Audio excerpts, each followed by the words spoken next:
This podcast is for informational purposes only and is not intended to replace professional medical advice. The views expressed in this podcast may not reflect the views of the Village Network.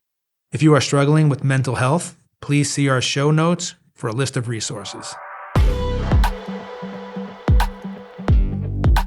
Welcome, Iona. I'm so glad you're here today. Thanks for having me. Yeah. I wonder, could we get started by just sharing a little bit about yourself, like what your background is, how you came to the Village?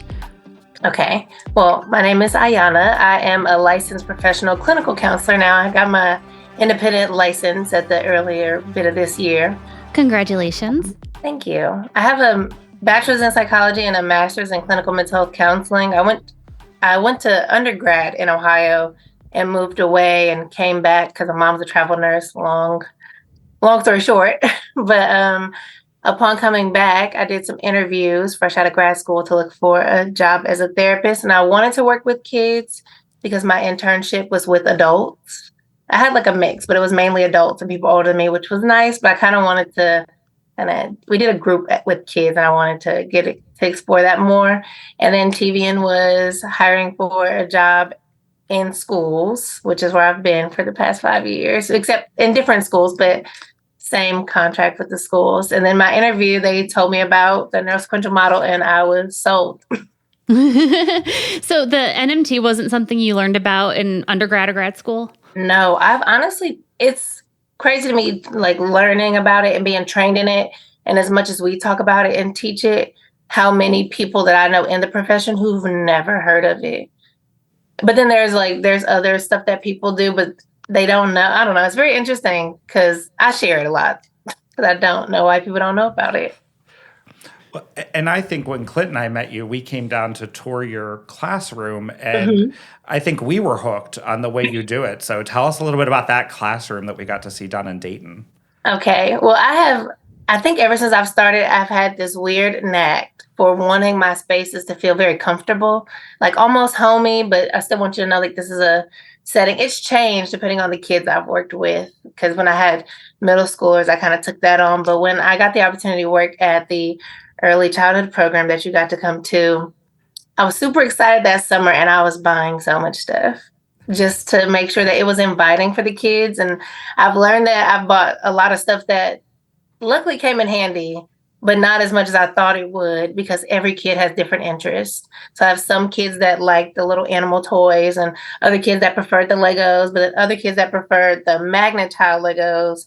So I just pretty much set it up. The more I got to learn the classrooms, they have centers set up. So I wanted to set up my space similar to centers, but almost like different. Like one could be like a sensory center. Another one could be more like a relational area, and then like something where we could do movement, and then another a calming space where we could read books or they could just kind of like lay down. And there was a room in there where you could kind of turn the lights lower and have like light up balls. And that was a hit, surprisingly for them. They just loved that. But I think that you get to kind of play with their senses and teaching them different ways to regulate, essentially, because that's what the main focus is, teaching them how to self-regulate or even how to co-regulate first. But you can kind of, I don't know, I like working with little kids because you can kind of play with it a lot more and they're open to experimenting, and then they add their own little bits and twists to it that makes it even more fun. What age group did you have there? We had 3 to 6. Yes, 3 to 6. The oldest I've ever worked with at this program is 6. And I think the question too, not to yuck your yum because this is all fabulous, but the thing that I think surprised me the most when we were down there is the kid that got kicked out of a kindergarten. How do you get kicked out of a kindergarten? I mean, I was bad, but I don't know. How does that happen? Tell us that story, because I think that kind of turns into how this fabulousness gets applied. And he actually wasn't my first one who had been kicked out. We had a kid the year before. It was a girl who had been kicked out. Both similar behavioral challenges in the school, but two completely different backgrounds. The girl I worked with, she had been physically abused by her birth mother and birth mom's boyfriend. They would like burn her with like cigarettes on her arms. So she had some challenging behaviors in the school setting, and her paternal grandmother ended up taking custody of her, but she still experienced a lot of challenges at school, but not with grandma. So I think just with her, it was her having to learn that we were safe people. And then I think in certain school settings, I mean, we've all been to school. School is very uniform, and it has its rules that you kind of have to follow. And I don't remember having those type of situations when I was that young, but I also don't know if I knew kids in my classroom who had extensive trauma histories either. So they come to school and they kind of are a lot more rambunctious. They need your attention a lot more. They're also quicker to be distractible or irritated. So they might have a little more aggressive outbursts, if you will.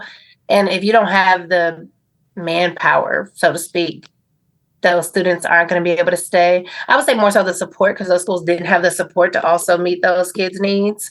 But I think that it was just too much for them to be able to work with them. So I'm very grateful that we started this program, because then we got her and she was referred to us. Same with him. He had some explosive behaviors, no abuse history, but some emotional issues, just with like mom and dad were together and then they split when he was young, and then he sees his dad intermittently. So I think that it tugs on his emotions, and then him also feeling safe enough to think people are gonna stick around when he likes you. So that was kind of a battle with us and him. Same with her. They both had like, they would spout out more so a lot of negative self-talk, but then also kind of counteract how you, like, if you're like, I'm here to keep you safe, or I really care about you, they immediately counteract it, which is, yeah, it's profound to see at that age, because you're like, I just want to love on you. And they don't know how to receive it in the same way, or to trust that when you say you're going to give it, you're going to keep giving it in this manner all the time, and you're not going to change. So that's essentially how they came to us. And then they are both, I will say on a positive note, they have both, transferred over to kindergarten. I feel like she's in first grade now. And she might be going to second grade, and he might be going to first grade, but I've heard that they're doing great in school, and there have been like no behavioral challenges, and they're transitioning really well. So we've been able to get some feedback back that a lot of the work that we've been doing is very beneficial to them as they left our program to go to elementary school. That is so powerful. And like, what a testament to the work that you've been doing, because at that age, you just know that you've done work that has changed the trajectory of these kids' lives. That is really cool. So in your classroom, which is kind of a unique early education space, what do you do differently there that helps kids like the ones who got kicked out of their first programs? I think from a counseling standpoint, I kind of apply it with little kids, which is, it seems like it's bizarre when I explain it to people, because I'm more child-led. Like in counseling, we do person. Like if I'm your therapist, you come to me for a session, I let you lead the session. I might try to, help weave it depending on what you give me, but I'm really letting you lead it. And a lot of times that doesn't happen with kids. Kids are not given the autonomy or the responsibility to lead their own space.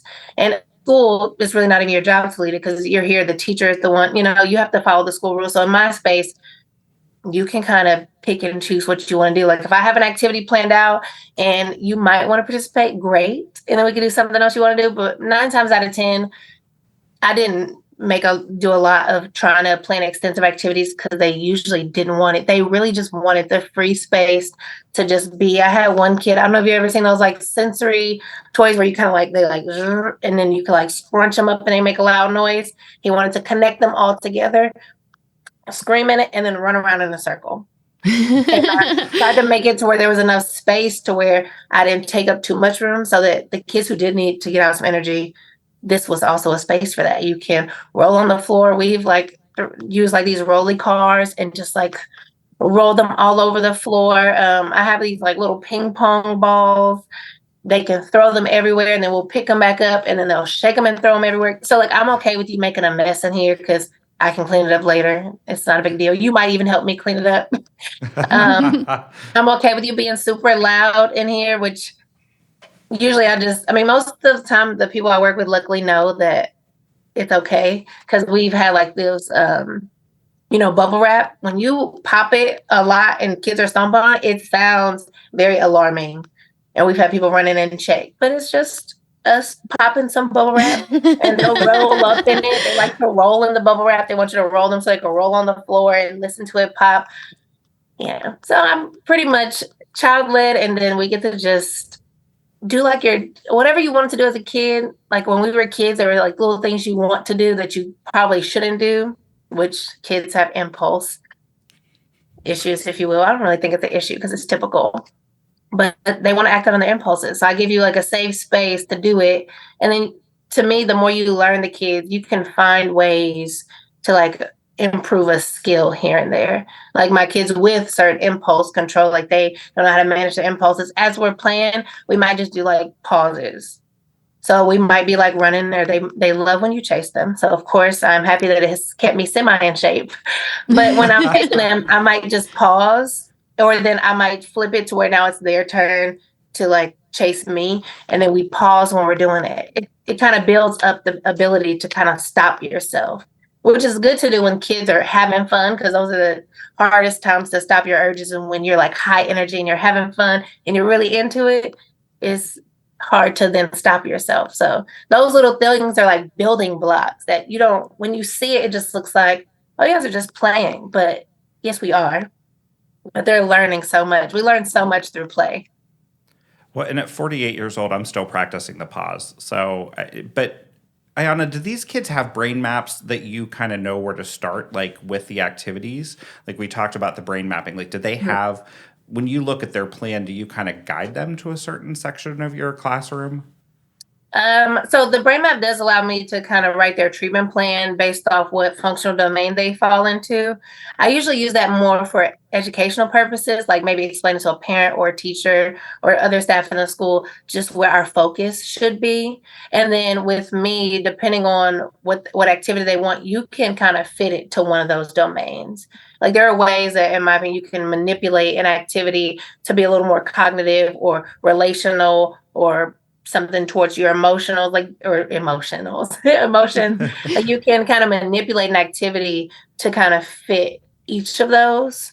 So it just depends on the kid. And there are some kids that, yes, that are a little more heightened. So I might do like heavy movement early because they have emotional regulation, but their brain map and their treatment plan is more relational. But within doing that emotional regulation, I'm also becoming like a safe person, which builds your relationship with me. And then so you can kind of sometimes work backwards. It just depends on the kid, really, their personality and what their need is, and then kind of weaving it in.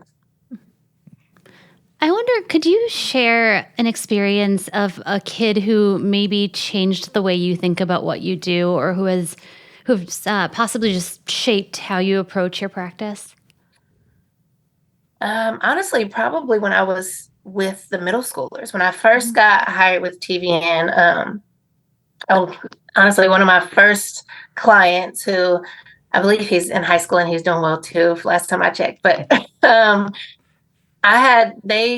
so in school, we get trained to do counseling, and it's a lot of talk therapy. And now on social media and a lot of different therapists, I mean, we all talk about how the training is very different when it's applied. Like the actual book knowledge compared to practical knowledge, they're not the same because, just we know that people really need us to be very genuine and to kind of go with the flow.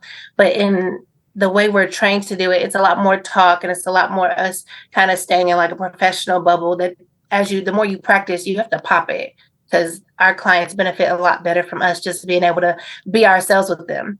Long story short, or back to the story, I had a 7th grader who none of them, I think, have really like delved deep into therapy or like what therapy could be. He didn't want to talk. But when I first met him, I like introduced myself to their classroom, and I was just in the room, and he like came up and sat on my lap, and I was thrown off because we're not supposed to touch our clients in a way. And I didn't want to tell him, I didn't want to be mean and tell him to get off me in a way that would potentially offend him and ruin any rapport we had built. But then it was very telling, the type of relationships that either he had or didn't have, or just how he was trying to connect with me and see how I was going to respond to him.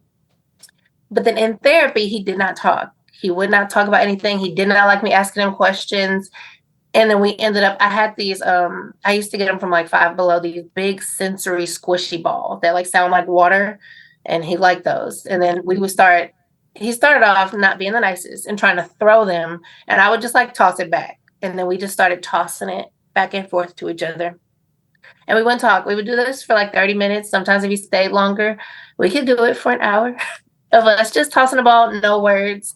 And I remember I was working with Miss Tracy McCarty at the time, and I was talking to her about it. And then she related it back to NM for me. She was just like the rhythm of doing something like that.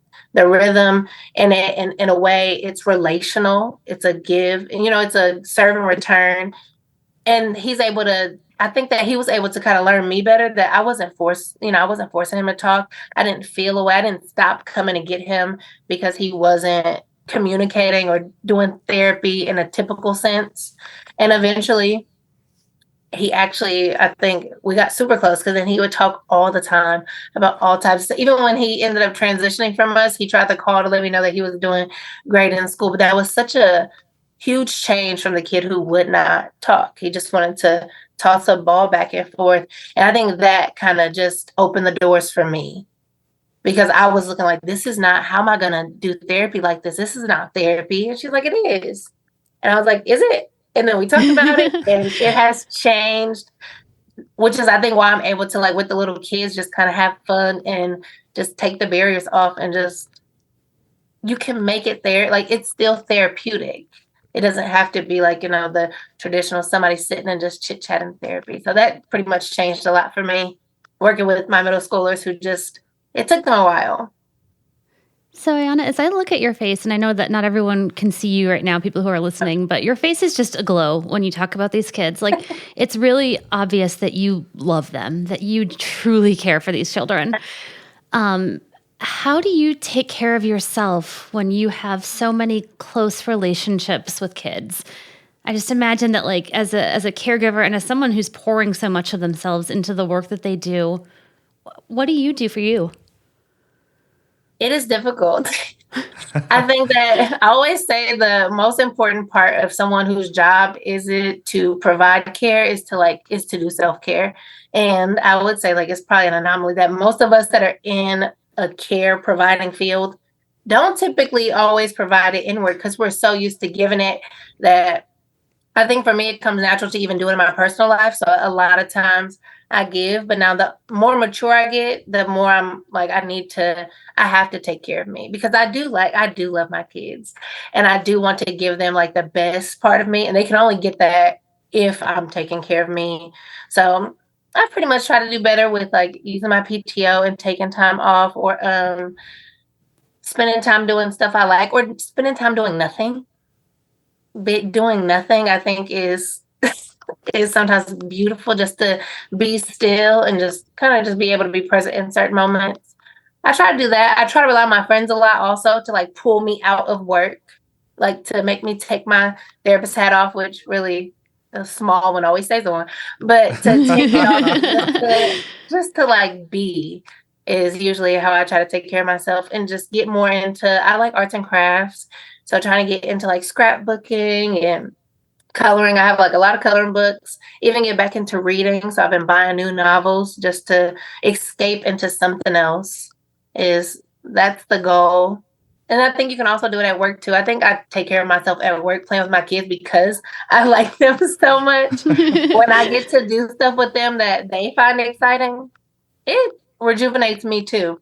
Like, just, I don't know, if you ever listen, like little kids like laugh, and when they have that little giggle, or yeah, just little stuff, or when sometimes they fall and like get, a boo-boo, and that doesn't feel good, but just them coming and being willing to like snuggle with you, I think it reaffirms for me. It makes me feel like I am being safe, and I am doing a good job, like making them feel like I'm a safe person for them. That kind of helps take care of me too, because we need hugs too. It feels good when a little person comes and gives you a little hug. It's so true. That is so powerful. And I think one of the coolest things you said to Clint and I when we were down there filming you when we first came to meet you was that, we don't put a square peg in the round hole. Like we throw the shape away and let you make your own shape. And I just think that is just who you are. I think to echo, you are just glowing. I hope people go to the YouTube video just to watch it because you are just fabulous. I mean, your energy. Thank you. So where do you see these kids mostly benefiting from the services? Like, I guess the question behind it is, do you see the impact of the work that you're doing? You talked about these 3 success stories. Are there any that you're still working on where you're not seeing that success story? I think some of them are a little slower to see. And I think even 2 of them, I think I didn't get to see it in person, but I got to hear that it happened. And I think that is challenging. That is a challenging part of it when you're doing a lot and you want to, there's so much potential there. You can see it and you can feel it and you don't see it changing in front of you. I think that's one of the areas where we kind of support our teachers a lot more because what we're doing with NM is not traditional. It's very unconventional. So getting them even on board with us is hard work. And then getting them to be okay with, we're not always going to see the fruits of our labor. It's not, and especially with little kids, some of the behavior is very typical. And that is, I think, mind-boggling to think about a kid trying to bite you. It's typical, but it is. It's very typical. I have a son. I've been bit. It's fine. And well, I can't say they don't mean it because they do, but they don't know any better yet. But I think that just knowing that there's a slide, and I wish I remembered the slide, but there's a slide on one of the Bruce Perry trainings where we talk about like as you build up your brain and how it's like, downstairs to upstairs, and there's the little blocks. And they talk about how like our mom puts in the blocks first. And the more we know people, they're putting in blocks, that visual is in my head. Like how I said, I'm like a visual and an auditory person. That visual is in my head. So when I'm having little moments, even though I may not see you always be able to calm down in a moment, I know that the more I help you, like I'm putting another block in there. And then hopefully, even as you at this age, like we put a lot of also responsibility on kids to self-regulate. And that's not it. We're really at this age teaching them how to co-regulate. I need you to be able to regulate with me before you ever are able to regulate by yourself. So I think just keeping that in mind, I don't always get to see the positives. And I think this year it was a little different too, because we worked with students that were also deaf or hard of hearing. And in a lot of those situations, like just getting the families on board, I've had a lot more parent involvement, which shout out to them. That was super exciting because just being able to share with them what we do and how NM fits into and what they can do at home. So even if I don't see it, we had a mom share that she shared it with the school, because even with the structure that's being provided in the school is able to be, routine and pattern, and that benefited her. She sent a message and just thanked us because she was like, we're able to go out to a restaurant now. Like we're able to go out as a family and eat as a restaurant, which seems so minute until you're in a situation with your kids and you can't go enjoy a meal outside your home. So when that happens, I'm just happy that they share it with us because that's amazing. Like that is amazing. And in school, she still was having her difficulties, but I'm like, I'm going to take it that you were able to go out to that restaurant with your mom and your brothers and sisters at least that one time. I'm going to take it because it's going to get better. That's amazing. So what are some things that you wish that more parents of young children knew from your experience of working with these kids? That is a tough question because there's probably a lot that I probably wish they knew, and there's still a lot that I don't know. As a non-parent working with kids in the school, there's a lot that I think I know just from the trainings and, it being my profession. But then there's a lot that they know and also don't know. It's a weird, what I wish that they knew, I would say is probably that we're a team. Like I wish that they knew or felt like they could lean on those of us in the school more than some do. Like that we're a resource to them, especially in the parents that I've been able to work with. I was happy to build a rapport to let them know, like, call me, text me, talk to me. If they're having a moment, reach out so that I can try to help your kid. Because when you have a kid, there are books that teach you certain stuff, but there aren't a lot that help you do what we do with your child, like being able to help your kid regulate. A lot of adults, I didn't really learn about the word being able to regulate myself until I got into the field. I mean, I might know how to calm myself down, but really being able to teach someone how to do it as well, that's not something that just always is an innate skill that you have. So developmentally, there's a lot that I wish parents knew.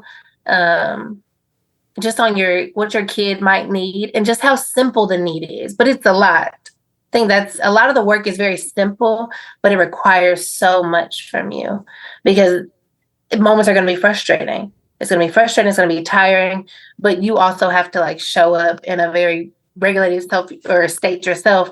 That would probably be something I want parents to do first, is also being able to do better for them. I think that was probably one of the, I think two or three families this year. That was my almost like a homework assignment to the parent. Like before you walk in the house, I don't know what you need or what you like to do, but 30 minutes before you go into your house, because going straight from work to your kids, being a parent is a job. And your kids are going to need so much from you, but your job also requires a lot from you. So if you're given so much as your job and then you want to come back and try to give everything you have left to your kids, you leave nothing for you. And you also leave no buffer for if you come home and your kids are a little challenging that evening. There's no buffer for you to bounce back from. So it might not be the best evening. So I would want to encourage parents to just, how we were talking about, like how I do self-care or how I'm trying to take care of myself. I want them to find ways to take care of themselves throughout the day. Find a community with some support that you guys can like help take care of each other. I can go off on a tangent when it comes to that. Because there's so much that I think parents aren't able to know, just because, again, like no one's putting you through classes as you become a parent. Like there's so much that I'm learning about kids' developments through the months, and now working with 3 to 6 year olds, learning as they grow up. But no one's at home with a parent every month telling them, okay, like, well, so this month, these are your kids' milestones, and these are things that you can do to kind of help that. And then these are ways that you can kind of allow that to foster differently, or then when they have multiple children, being able to help them navigate those differences. Like that's not a thing. You're just with your kid. I think me and my friends joke about it because I'm at an age now where my friends are having children, and we're like, they let me take this baby home. And I'm like, they did. You're with that baby unsupervised. And they're like, right. I'm like, that is so, like, that kids have parents, but when you see your friend being a parent, like, oh my gosh, that baby lives with you. Right. But we talked a lot of, that he has 2 of them at home.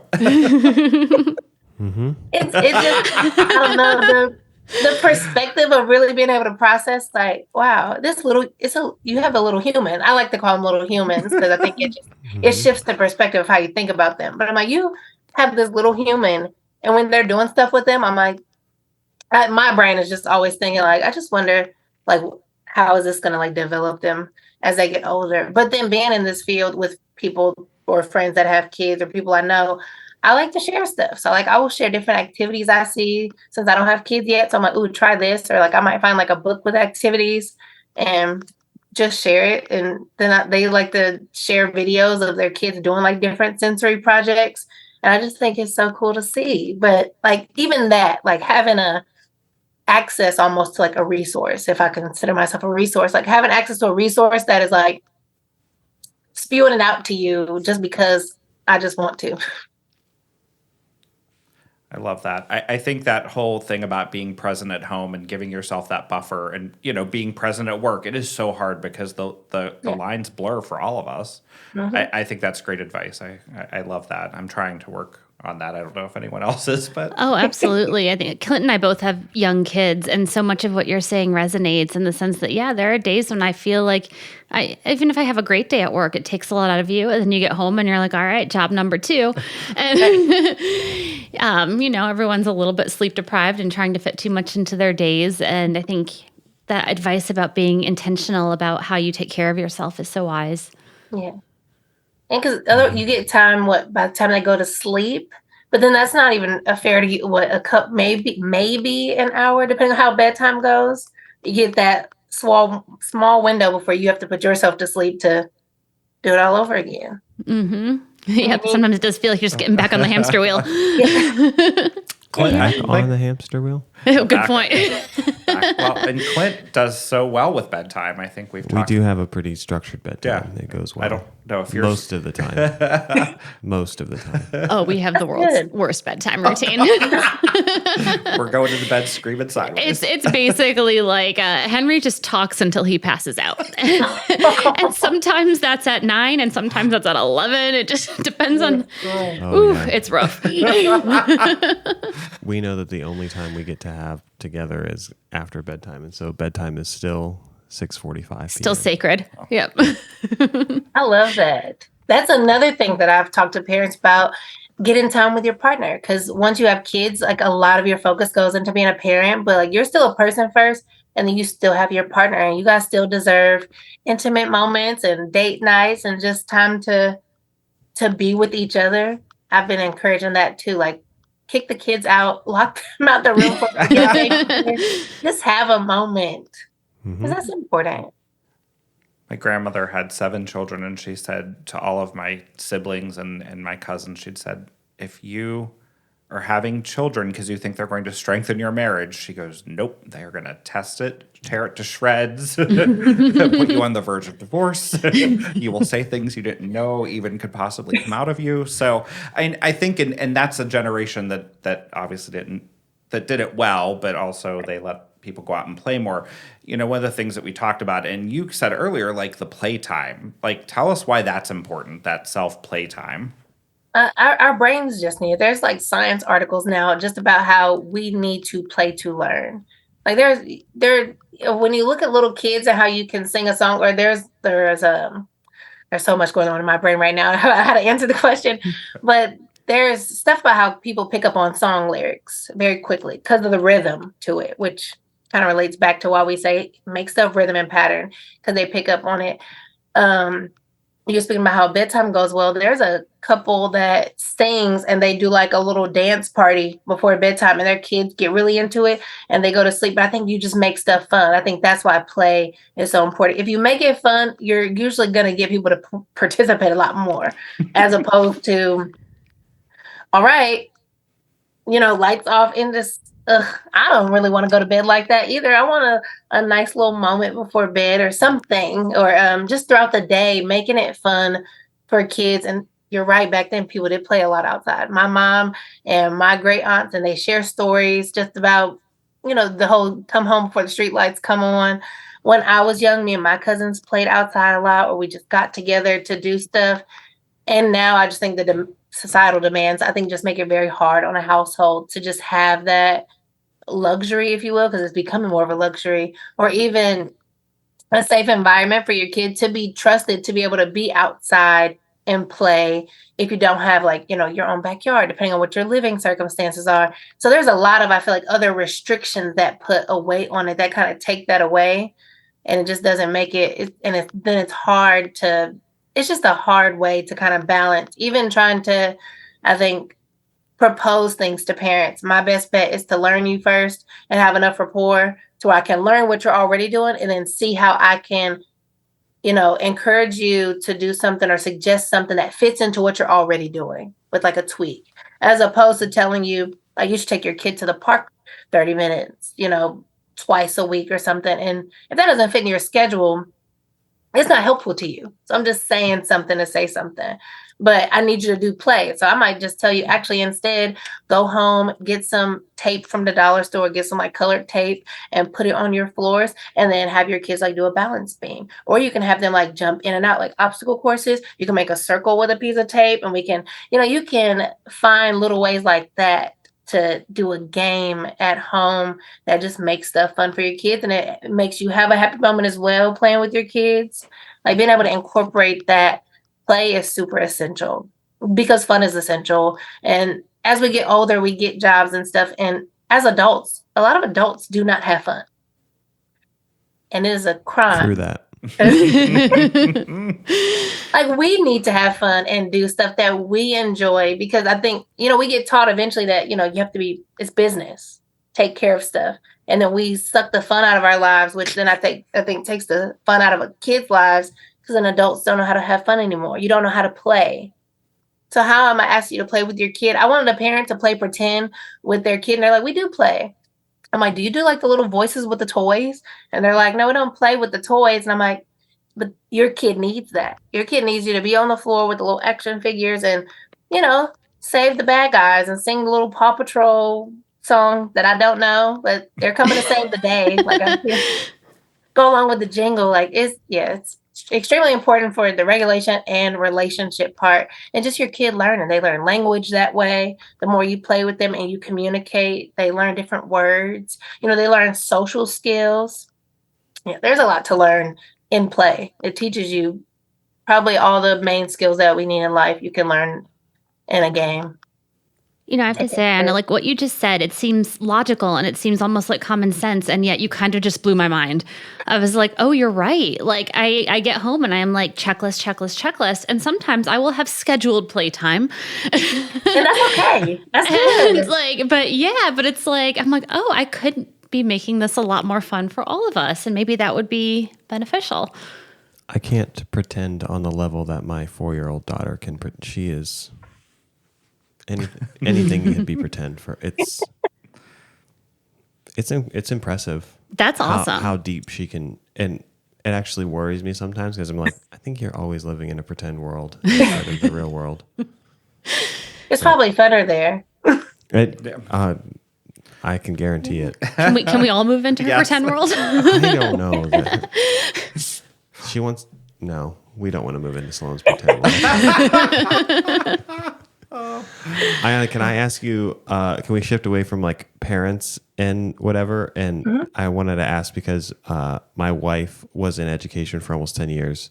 Can you talk about what education can learn from NME or how they could slowly apply those principles to make the general classroom a better learning environment for kids? What are some things that public education or education in general could take and apply to the classroom to help solve some of the issues? I do like that question because I have thought about that a lot being in schools. And we're working in a school that is an alternative school, so it's not even a traditional school setting. So it gives us a little more leeway, but just talking to teachers and learning about how their day has to be structured and all the things that they have in mind, even for preschoolers, blows my mind because I'm like, why is this a thing? They're little kids. They should, But I think, I know most classrooms already have their routines as far as like their class schedule and stuff down, but like adding moments in there for some rapport building. I think that's honestly one of the first things we should be doing in schools is rapport building with our teachers and our students before they get immediately in your first day. You're learning the rules and it's about what you're about to learn this year. I want to know who my teacher is. I think that honestly helps a lot because then there are kids in classrooms that I think get overlooked a lot. The kids with behavioral challenges get the most attention because you're acting out to crave it. But then unfortunately you get more in trouble. But the kids that concern me more are the ones that dissociate the most in class. They typically do well in class. They're quiet and they kind of just get looked right over. They don't cause much of a problem. But the more we have rapport building, those are things that you can kind of pick up on. I also think that in schools, you need more therapists, to be honest. There needs to be so many more of us in schools. I'm grateful for the opportunity to be able to work in a school because I get to be there as an additional support in ways that a teacher might not be able to in a moment. When you're having to teach a class and a kid is having a moment, like in our school, we have 2 paraprofessionals in every class with a teacher. That's 3 staff minimally. That's not a thing in classrooms. You have one teacher to 20 plus, sometimes 40 kids. Because I had a friend who was a teacher in a kindergarten class. She had 40 kids in her classroom. And I'm like, Where is the ratio? Because you're not able to really, and she did a great job keeping her kids, teaching them stuff. But as far as being able to incorporate more fun in her day, you almost can't. And as a teacher, I think in those moments, you don't want to because it can become chaos really fast. And being able to wrangle little kids back in, you might as well just give into it at that point. So I think that schools, you need more people that are going to be there just for the support of a classroom. You need more classroom support.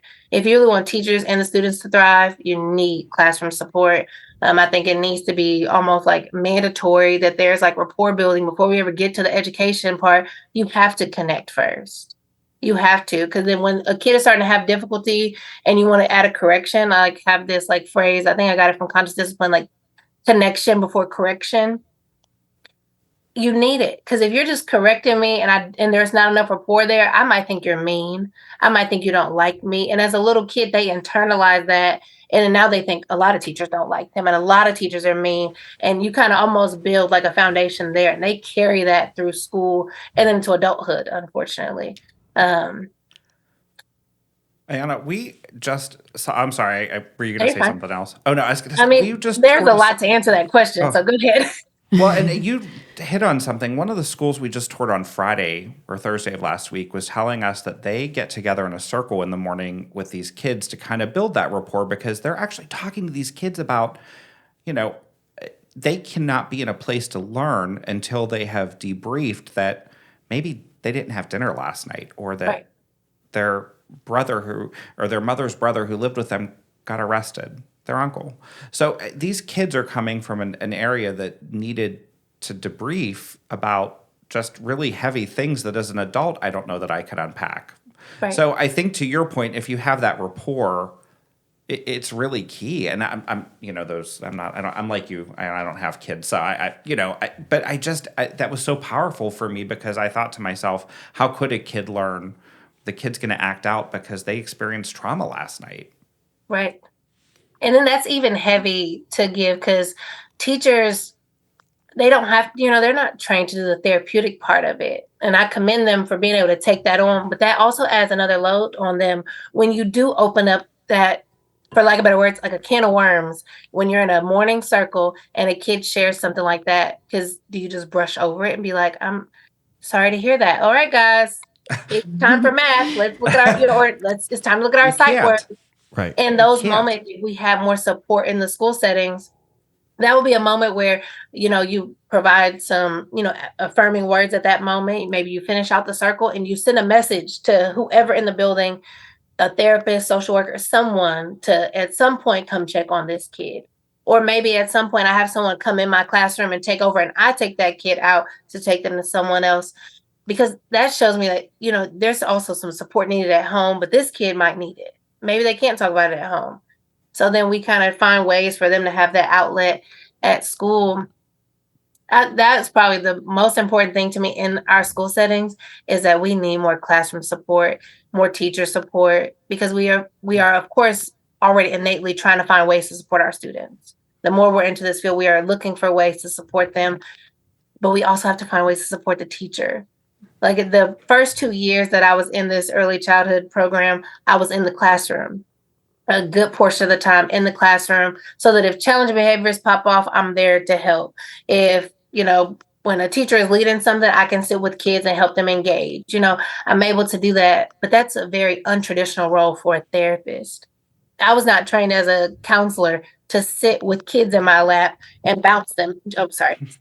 To balance them, just to get them to remain, like that sensory input kind of just helps them. You bounce them and they'll stay focused enough to finish out that part of the activity. Or to, when you sit with kids, you kind of rub their arms, but to have additional people in the room to provide those needs. So to allow a teacher to keep going with the schedule, to help a kid go through the rest of their day. I might come in and help you walk your kids down to lunch. Like, to be able to do that, that's not something that's even in, it's not the job, so to speak, but it is the job. If what I am envisioning for the kids to be able to learn all the skills, I need my teacher to be regulated too. Like, I need them to be regulated. I also need them to trust me and have enough rapport with me to where if there is something happening, because I can't be in there all the time, that they're going to come to me and maybe ask for an intervention or a suggestion, or maybe they'll just ask, at this time of day, this is kind of getting rough. Can you come in?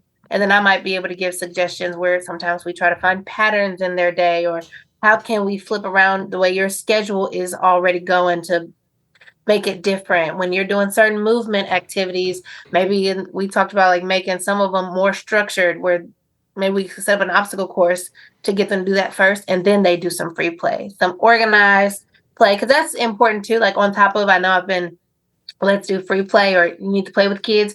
It's also important to have structured play with them where there are rules to it, like when they play board games, or how an obstacle course, you have to go under here, climb up here, you have to jump on this part. It helps organize their brains as well, being able to do something where they have to kind of control themselves to follow. So, but So how can we better advocate for these kids? I mean, we have kids in schools now, and I think from what we've learned from other presenters, the number of kids who need help in schools is growing. What can we do better to advocate for them, for the teachers, for people like you who are providing support in those situations? Well, I think so. Sorry, I don't want to interject but I think one of the things too, like all the things that Ayanna said are like all the things that I've heard from my wife of like, yeah, it'd be really nice to have more support and all these things. And the unfortunate thing, and I don't want to go on a tangent of just like complaining about public education, but I think one of the big issues and unfortunate things is everything that Ayanna is saying is great. And that's assuming that all the teacher has to do is teach the kids. Right. But there's so many other regulatory and test score and benchmarks and things that they have to do and focus on that. Allison would say many times, like, I wish I could just teach the kids.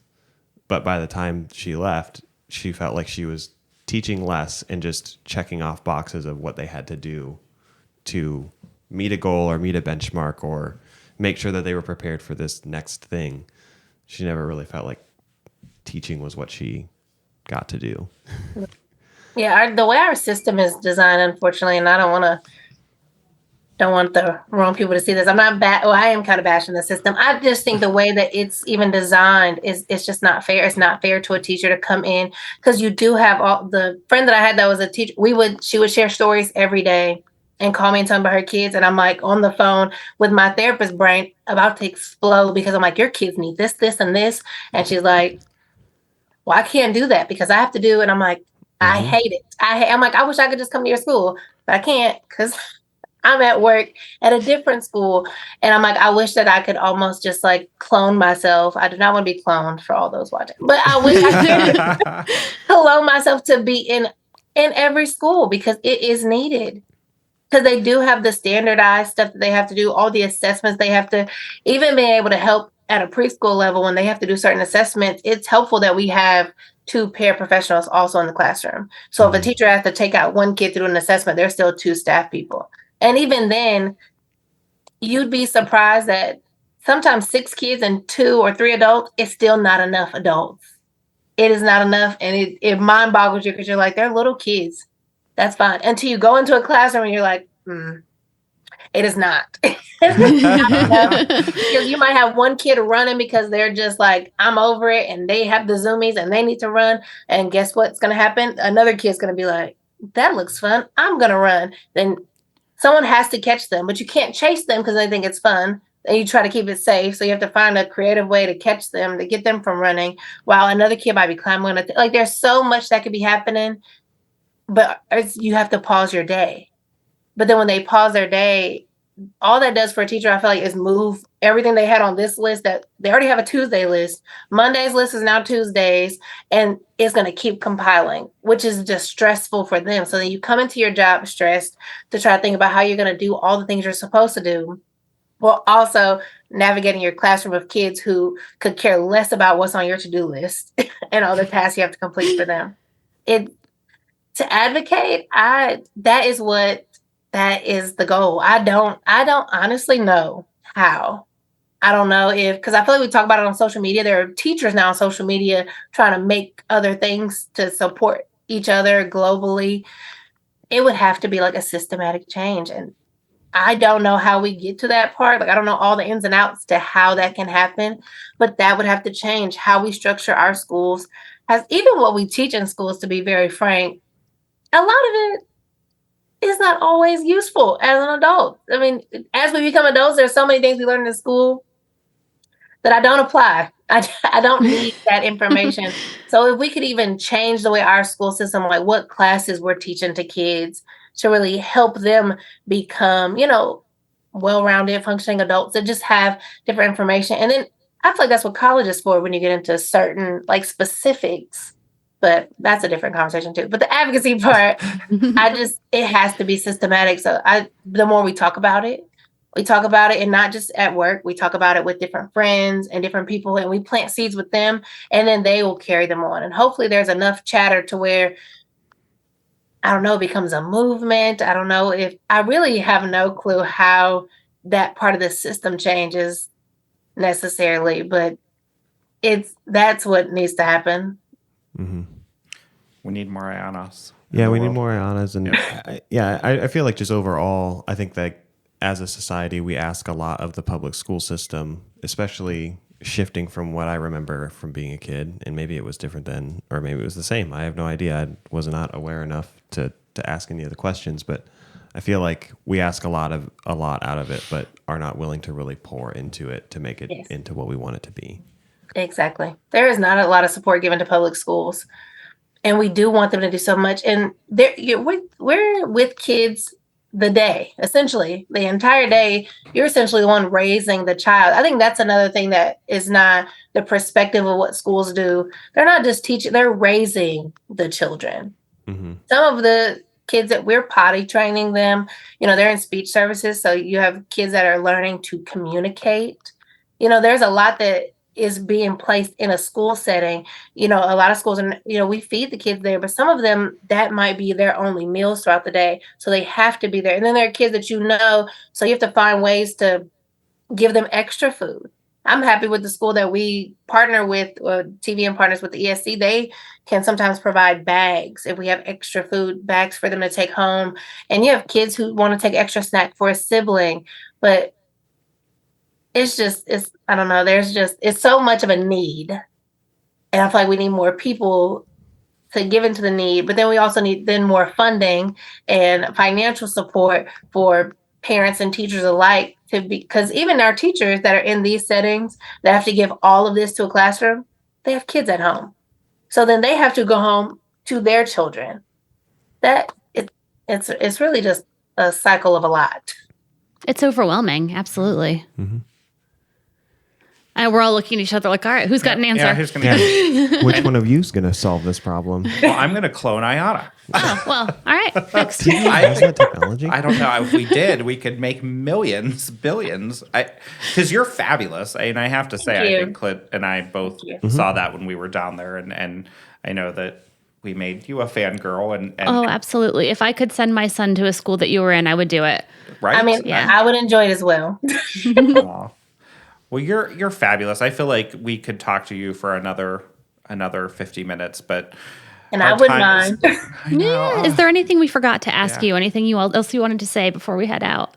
Honestly, I feel like we talked about early childhood. We talked about what's needed in these schools. Honestly, that is the alley that I kind of want to stay in, where mental health and the school kind of combine. And I almost want it to just be like a fluid. That is probably like big picture, in my opinion, is to find a way to where mental health, but like therapeutic services are like embedded in schools. It just needs to already be there. Like how we're hiring teachers, like every year you have to hire a teacher for a grade. You have to also like hire a therapist for each grade level, like something like that. And then not even just a therapist, but then other behavioral support people that are assigned to each classroom.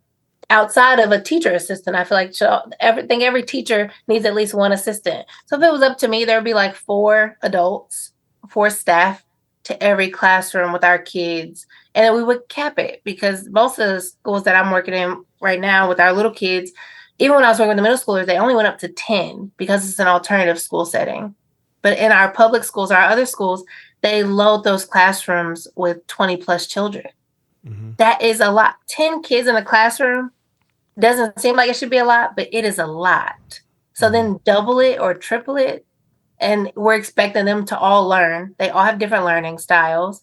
That's probably another thing I would put on the list, is to change how we do classrooms to where instead of it being grade level by like age, it needs to actually be like a developmental grade level for every kid to go into a classroom, that it meets wherever they are academically as opposed to their age.